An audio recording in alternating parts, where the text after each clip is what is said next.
Hi friends, welcome back to the channel. నిన్న April 1వ తారీఖు వన్‌ప్లస్ నుంచి వన్‌ప్లస్ నార్డ్ CE4 లాంచ్ అయింది. ఏప్రిల్ 1 కదా, ఏప్రిల్ ఫూల్ చేస్తారు అనుకున్నా ఎక్కువ ప్రైజులు పెట్టి. అలా కాకుండా మంచి వాల్యూ ఫర్ మనీ ప్రైస్లో తీసుకొచ్చారు. ఈ వీడియో మీకు నిన్న సాయంత్రమే రావాలి, నిన్న ఈవినింగ్. బట్ నేను మార్నింగ్ నుంచి నైట్ వరకు ఆఫీస్లో ఉంటాను. అర్ధరాత్రులు వీడియోలు రికార్డ్ చేసి ఎడిట్ చేసి మార్నింగ్కి షెడ్యూల్ చేస్తాను. అందుకే మీరు మోస్ట్ ఆఫ్ ది వీడియోస్ మన ఛానల్లో ఎర్లీ మార్నింగ్స్ చూస్తుంటారు. ఇంకా అది పక్కకు పెట్టి వన్‌ప్లస్ నార్డ్ CE4 గురించి మాట్లాడుకుంటే ప్రైజింగ్ నాకు మాత్రం మంచి వాల్యూ ఫర్ మనీ ప్రైజింగ్ అనిపించింది. ఎందుకంటే 25,000 రూపాయల ప్రైస్ పాయింట్లో 1-2 బ్రాండ్స్ నుంచి తప్ప ఎక్కువ మంచి వాల్యూ ఫర్ మనీ డివైస్ అయితే కనబడట్లేదు. ఒకటి రెడ్మీ నోట్ 13 ప్రో అండ్ వాడి తమ్ముడు పోకో X6 ప్రో. అది కాకుండా నథింగ్ నుంచి మిడ్ రేంజ్ లో వాళ్ళు కూడా డెబ్యూ చేసి నథింగ్ ఫోన్ 2N తీసుకొచ్చారు. ఆ చార్జర్ కూడా మళ్ళీ ఇంక్లూడ్ చేయట్లేదు కాబట్టి అదంత వాల్యూ ఫర్ మనీ కాదు అని చెప్పి దాన్ని ఎక్కువ సజెస్ట్ చేయలేకపోతున్నాం. ఇప్పుడు ఆ మధ్యలో ఉన్న స్పేస్ ఏదైతే ఉందో వన్ ప్లస్ లాంటి వెల్ ఎస్టాబ్లిష్డ్ బ్రాండ్ ఇప్పుడు దాన్ని ఎంకాష్ చేసుకుంటుంది. వన్ ప్లస్ నాట్ CE4 తో ప్రైస్ మాత్రం మంచి ప్రైస్ పెట్టారని చెప్పాలి. వాల్యూ ఫర్ మనీ ప్రైజే పెట్టారు. మరి ఎక్కువ ఎక్స్పెక్టేషన్స్ మరి టోప్ తురుమని చెప్పని అనుకోకపోతే మంచి వాల్యూ ఫర్ మనీ ప్రైస్ కింద అయితే ఖచ్చితంగా కన్సిడర్ చేయొచ్చు. మీకు 24,999 రూపాయలకి 8GB 128GB వస్తుంది. ఇది ఏప్రిల్ 4వ తారీఖు ఫస్ట్ సేల్కి వస్తుంది మధ్యాహ్నం 12 గంటలకి అమెజాన్ లో. కానీ ఏప్రిల్ 5వ తారీఖు మీకు కార్డ్ ఆఫర్ ఉండిద్ది. ఏప్రిల్ 4వ తారీఖు వీళ్ళు కార్డ్ ఆఫర్ తీసుకొచ్చినట్లు వీళ్ళు ఎక్కడ మెన్షన్ చేయట్లా.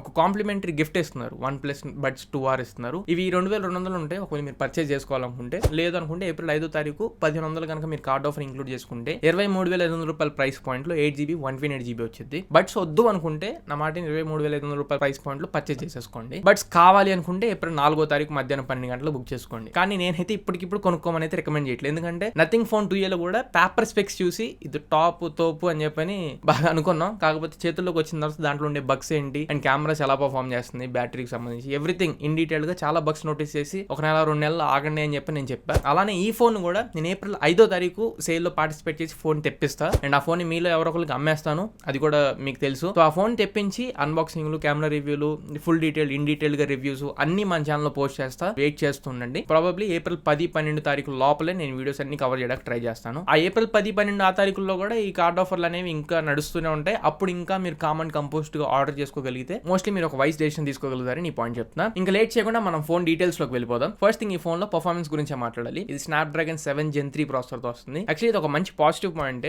ఈ మీడియాటెక్ డైమెన్సిటీ ప్రాసెస్ ఎక్కువ మంది ఇష్టపడరు, చాలా వరకు స్నాప్డ్రాగన్ ని ప్రిఫర్ చేస్తుంటారు. వాళ్ళకి ఇది ఒక పాజిటివ్ పాయింట్. ఈ స్నాప్డ్రాగన్ 7 Gen 3 ప్రాసెసర్ అనేది రీసెంట్ టైమ్స్ లో మీరు చూస్తున్నారు కదా 7200 ప్రాసెసర్, దానికంటే బెటర్ పర్ఫార్మెన్స్ చేసింది. కానీ 8300 ప్రాసెసర్ కంటే తక్కువ పర్ఫార్మెన్స్. అంటే రెడ్మీ నోట్ 13 ప్రో కంటే కొంచెం బెటర్, పోకో X6 ప్రో కంటే కొంచెం తక్కువ. ఈ రేంజ్ లో అయితే మనం ఎక్స్పెక్ట్ చేయొచ్చు. బట్ 25,000 లో మాత్రం ఖచ్చితంగా కన్సిడర్ చేయదగ్గ ప్రాసెసర్ అని చెప్పాలి. అండ్ ఇది 2.6 GHz ప్రైమరీ క్లాకింగ్ స్పీడ్ తో వస్తున్న ప్రాసెసర్. గేమర్స్ కి అండ్ టు స్కోర్ లాంగ్వేజ్ లో మాట్లాడాలంటే 8 lakhs అరౌండ్ లో అయితే అండ్ టు స్కోర్స్ అయితే స్కోర్ చేసింది. అలానే ర్యామ్ అండ్ రోమ్ కాన్ఫిగరేషన్స్ చూసుకున్న బేస్ వేరియంట్ ఇది 8GB ర్యామ్ తో వస్తుంది and one and only variant ఇది. 128GB 256GB స్టోరేజ్ టైప్స్ మాత్రం మారుతూ ఉంటాయి. ర్యామ్ కాన్ఫిగరేషన్ LPDDR4X తో తీసుకొస్తున్నారు. స్టోరేజ్ టైప్ మాత్రం UFS 3.1 స్టోరేజ్ టైప్ తో వస్తుంది. బెస్ట్ మూవ్, UFS 2.2 కంటే 2 times బెటర్ స్పీడ్స్ ఉంటాయి ఈ స్టోరేజ్ స్పీడ్స్ అనేవి. అండ్ దీంట్లో మెమరీ కార్డ్ స్లాట్ ఆప్షన్ కూడా ఉంది. ఈ రీసెంట్ టైమ్స్ లో అసలు 20,000లోనే మనం మెమరీ కార్డ్ సపోర్ట్ చూడట్లా, వీళ్ళు 1TB వరకు మెమరీ కార్డ్ సపోర్ట్ తీసుకొచ్చారు. ఆ పాయింట్ కూడా కొంచెం పాజిటివ్ పాయింట్. నెక్స్ట్ దీంట్లో డిస్ప్లే గురించి మాట్లాడాలి. ఇది 6.7 inch డిస్ప్లే తో వస్తుంది. Full HD+ display, AMOLED display, 120Hz refresh rate ఉంటుంది. 10-bit ప్యానల్ ఇది. ఇందులో HDR10+ సపోర్ట్ ఉంది. వైడ్ N1 సపోర్ట్ చేస్తుంది. Netflix HDR కంపాటబిలిటీని కూడా తీసుకొచ్చారు. అది కూడా సర్టిఫికేషన్ వీళ్ళు మెన్షన్ చేశారు. అండ్ చుట్టూ బెజల్స్ ఏవైతే ఉంటాయో ఆ బెజల్స్ 1.5 మీటర్ నుంచి పడేసినా కానీ డిస్ప్లేకి ఎటువంటి డ్యామేజ్ ఇవ్వదని చెప్పని వీళ్ళు మెన్షన్ చేస్తున్నారు. బట్ కార్నింగ్ ప్రొటెక్షన్ ఎంత వరకు అనేది వీళ్ళు ఏం మెన్షన్ చేయట్లా. జస్ట్ ఈ 1.5 మీటర్ అని చెప్పని దాన్ని మాత్రమే వీళ్ళు హైలైట్ చేస్తున్నారు. So Corning gold glass protection అయితే తీసుకొచ్చుండ్రు. SGS సర్టిఫికేషన్ అయితే ఉంది. So display some sort of strongness అయితే ఉంటుంది కానీ స్క్రాచెస్ అంత ఎక్కువ అయితే రెసిస్ట్ చేయలేదు. ఇది పక్కకు పెడితే ఇందులో 394 పిక్సెల్స్ పర్ ఇంచ్ డెన్సిటీతో వస్తుంది. కలర్స్ అనేవి పర్లేదు. 403, 405 పిక్సెల్స్ పర్ ఇంచ్ డెన్సిటీతో ఉన్న డిస్ప్లేస్ కూడా ఈ ప్రైస్ పాయింట్స్ లో మనకు దొరుకుతుంటాయి. సో ఇక్కడ కొంచెం డిస్ప్లే డెన్సిటీ తక్కువ ఉంది కాబట్టి ఒకసారి రియల్ లైఫ్ లోకి వచ్చింది కూడా చెక్ చేద్దాం. అండ్ డిస్ప్లే బ్రైట్నెస్ నిట్స్ కూడా ఎక్కువ ఉన్నట్లు ఏం కనబడట్లేదు. అండ్ కాంపిటీషన్ లో ఉన్న వాటితో పోల్చుకుంటే తక్కువే వస్తుంది డిస్ప్లే నిట్స్ అనేవి. లోకల్ గా మనకు వచ్చే హై బీమ్ నిట్స్ 900 నిట్స్ కనబడుతున్నాయి. పీక్ బ్రైట్నెస్ నిట్స్ 1100 నిట్స్ ఇస్తున్నారు. మినిమం ఒక 1500 1800 నిట్స్ తీసుకొచ్చింటే బాగుండేది. 1100 నిట్స్ తీసుకొచ్చారు. బట్ పర్లేదు, రియల్ లైఫ్ లోకి వచ్చిన తర్వాత ఇది ఒకవేళ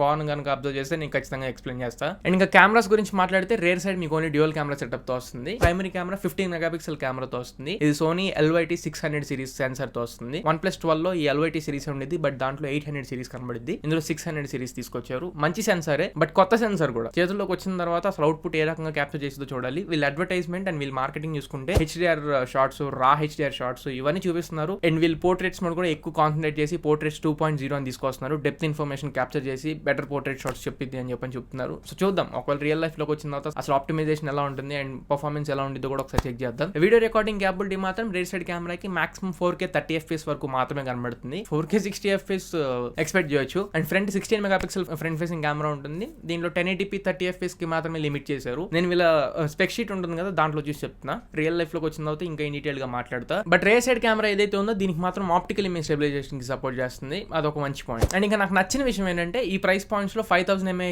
5100 mAh బ్యాటరీ మాత్రమే కనబడుతున్నాయి. దీంట్లో 5500 mAh బ్యాటరీని తీసుకొచ్చారు. మెయిన్లీ ఫోన్ లాగా వాడుకుంటూ కాల్స్ కోసం ఎక్కువ వాడేవాళ్ళు బ్యాటరీ పర్ఫార్మెన్స్ ఎక్కువ ఎక్స్పెక్ట్ చేస్తుంటారు. వాళ్ళకి మాత్రం ఈ ఫోన్ చాలా బాగా సూట్ అవుతుంది. 5500 mAh battery with 100W charger included in the box. మీకు 0 to 100% జస్ట్ 29 minutes లో ఫుల్ చార్జ్ అవుతుందని వీళ్ళు చెప్తున్నారు. ఒకవేళ లేట్ అయినా కానీ మాక్సిమం 30-35 minutes లోపల ఫుల్ చార్జ్ అయిపోయింది. చాలా మంచి విషయం. బ్యాటరీ మీకు హోల్ డే ఖచ్చితంగా వచ్చింది. అండ్ చార్జ్ చేసుకోవడం కూడా మాక్సిమం హాఫ్ అన్ అవర్ మన లంచ్ చేసే లోపల ఫుల్ చార్జ్ అయిపోయింది. సో ఇవి ఓవరాల్ గా స్పెసిఫికేషన్స్. బట్ ఎక్స్ట్రా ఫీచర్స్ ఏమైనా ఉన్నాయంటే దీంట్లో ఫస్ట్ థింగ్ NFC ఫీచర్ ఉండదు, డాల్బీ విజన్ ఫీచర్ ఉండదు, డాల్బీ అట్మాస్ ఫీచర్ ఉండదు, స్టీరియో స్పీకర్స్ వస్తాయి, అలానే IR బ్లాస్టర్ వచ్చింది, 3.5 హెడ్ ఫోన్ జాక్ ఉండదు, మైక్రో SD స్లాట్ వచ్చింది. ఎక్స్ట్రా మీరు మెమరీ కార్డ్ యూస్ చేసి 1 TB వరకు ఎక్స్పాండ్ చేసుకోవచ్చు. ఉపయోగపడేవి IR బ్లాస్టర్ ఒకటి ఉపయోగపడింది. IP54 స్ప్లాష్ రెసిస్టెంట్ కూడా ఉంది అని చెప్పని చూస్తున్నాను. IP54 ఉంటే అది ఖచ్చితంగా మనకు ఉపయోగపడింది. అండ్ స్టీరియో స్పీకర్స్ కూడా మంచిగానే ఉపయోగపడతాయి. సో ఇది ఫ్రెండ్స్ ఓవరాల్ గా OnePlus Nord CE 4 కి సంబంధించి రైట్ నో మన దగ్గర ఉన్న స్పెసిఫికేషన్స్. కంగారు పడమాకండి, తొందర పడమాకండి. ఈ ఫోన్ ఖచ్చితంగా నేను ఆర్డర్ చేసి తెప్పించి మన ఛానల్ వీడియోస్ చేస్తా. ఒకవేళ నా ఒపీనియన్ కూడా తెలుసుకొని ఫోన్ పర్చేస్ చేయాలనుకుంటే వెయిట్ చేస్తుండండి. మీ ముందుకు మంచి వీడియో, మంచి క్వాలిటీ కంటెంట్ తో మీ ముందు తీసుకొస్తా. సో నెక్స్ట్ వీడియోలో కలుద్దాం. Until then this is you Tarun signing off now friends.